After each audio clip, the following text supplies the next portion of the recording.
जय भारत जय किसान।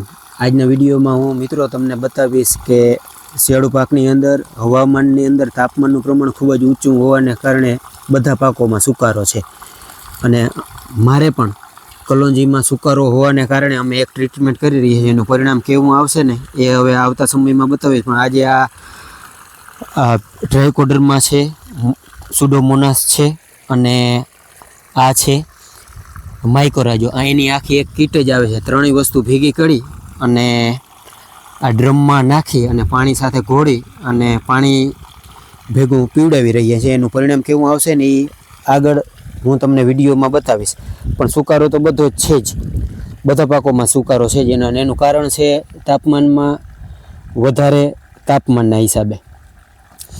હવે મિત્રો તમારે આ સુકારો અટકાવવો હોય ને, 100% સુકારો અટકાવવો હોય ને તો એનો માત્ર ને માત્ર એક જ રામબાણ ઈલાજ છે ને એ પણ તમારે ₹1 ખર્ચ વગર। તો એના માટે તમારે છે ને મિત્રો વારંવાર છે ને દર વર્ષે પાકની ફેરબદલી કરતા રહેવું પડશે।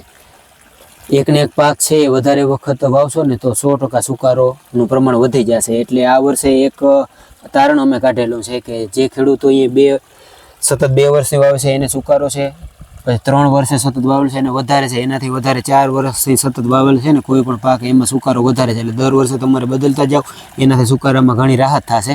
1 વર્ષ ધાણા વાવો, જીરું વાવો, કલોંજી વાવો, વટાણા વાવો, ચણા વાવો, આ બધું દર વર્ષે બદલતા રહેવું જોઈએ। એટલે છે આ સુકારાનું પ્રમાણ છે એ ખૂબ જ ઘટી જશે। આમ કહીએ તો સુકારો આવશે જ નહીં। પણ એક ખ્યાલ રાખજો કે ધાણા વાવી અને બીજા વર્ષે જીરું ક્યારે વાવતા નહીં તો એમાં મોટા પાયે સુકારો આવશે।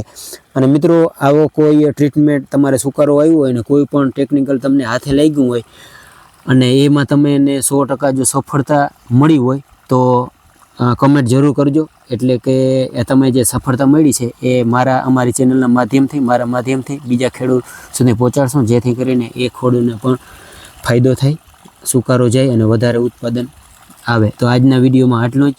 જય હિન્દ।